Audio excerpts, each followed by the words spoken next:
আপনি যখন মোবাইল নিয়ে সব কিছু ভিডিও করতে যাবেন, তখন কিন্তু আপনাকে অনেক কথা শুনতে হবে। কেউ বলবে, "এই মহিলাটা কেমন? সারাক্ষণ ফোন হাতে নিয়ে থাকে।" আবার কেউ বলবে, "এটা রান্না করতেছে, এটা আবার ভিডিও করতে হয়।"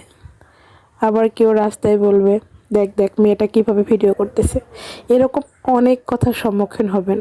সেখানে একদম কান দেওয়া যাবে না, সেখানে ফিরেও তাকাবেন না। আপনি যখন ফিরে তাকাবেন তখন আপনার লজ্জা লাগবে। যখন আপনি এই কথাগুলো শুনবেন তখন আপনি কষ্ট পাবেন।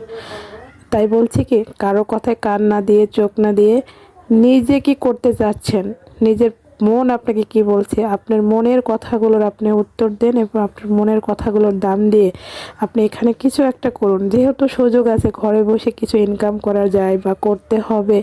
একটা মেয়ে মানুষের কিন্তু খুবই দরকার অন্তত নিজে কিছু উপার্জন করা। কারণ সারাদিন পরে আপনার একটা চাহিদার জন্য কিছু টাকা স্বামীর কাছে চাওয়া, যে স্বামীরা ভালো তাদের কাছে চাইতে হয় না, সে বইয়ের মনে কখনো কষ্ট হয় না। আর যে স্বামীরা বোঝে না যে বইয়ের একটা হাত খরচ লাগে, সেখানে 10 টাকা দিতে হয়, সেই টাকাটা যখন চেয়ে নিতে হয় এবং তাকে কৈফিয়ত দিতে হয়, এটা কিন্তু অনেক একটা খারাপ লাগার বিষয়।